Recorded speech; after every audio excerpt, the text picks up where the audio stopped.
নমস্কাৰ চিলমিল চেনেললৈ আপোনালোকক স্বাগতম আজি বহু দিনৰ মূৰত আপোনালোকলৈ এটা সিম্পল ৰেচিপি লৈ আহিছোঁ আহকচোন ভিডিঅ'টো আৰম্ভ কৰোঁ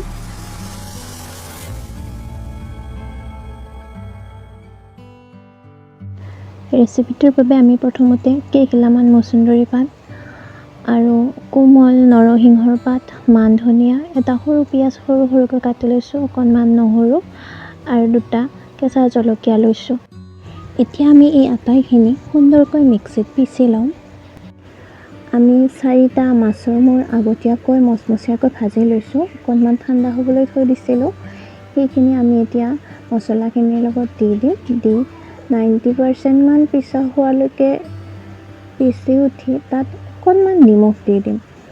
নিমখ কম পৰিমাণে দিয়া হৈছে কাৰণ মাছখিনি যেতিয়া ভাজা হৈছিলে তেতিয়া তাত নিমখ হালধি দি ভাজি লোৱা হৈছিলে নিমখ দিয়াৰ পিছত সম্পূৰ্ণ মিহিকৈ এইখিনি পিচি ল'ম এনেদৰে হয়তো বহুতে বনাই খাই পাইছে যিসকলে পাইছে তেওঁলোকে কমেণ্ট কৰি জনাব আৰু যিসকলে বনাই খাই পোৱা নাই এবাৰ বনাই খাই চাবচোন লগতে ভিডিঅ'টো লাইক শ্বেয়াৰ আৰু চেনেলটো ছাবস্ক্ৰাইব কৰিবলৈ নাপাহৰিব ধন্যবাদ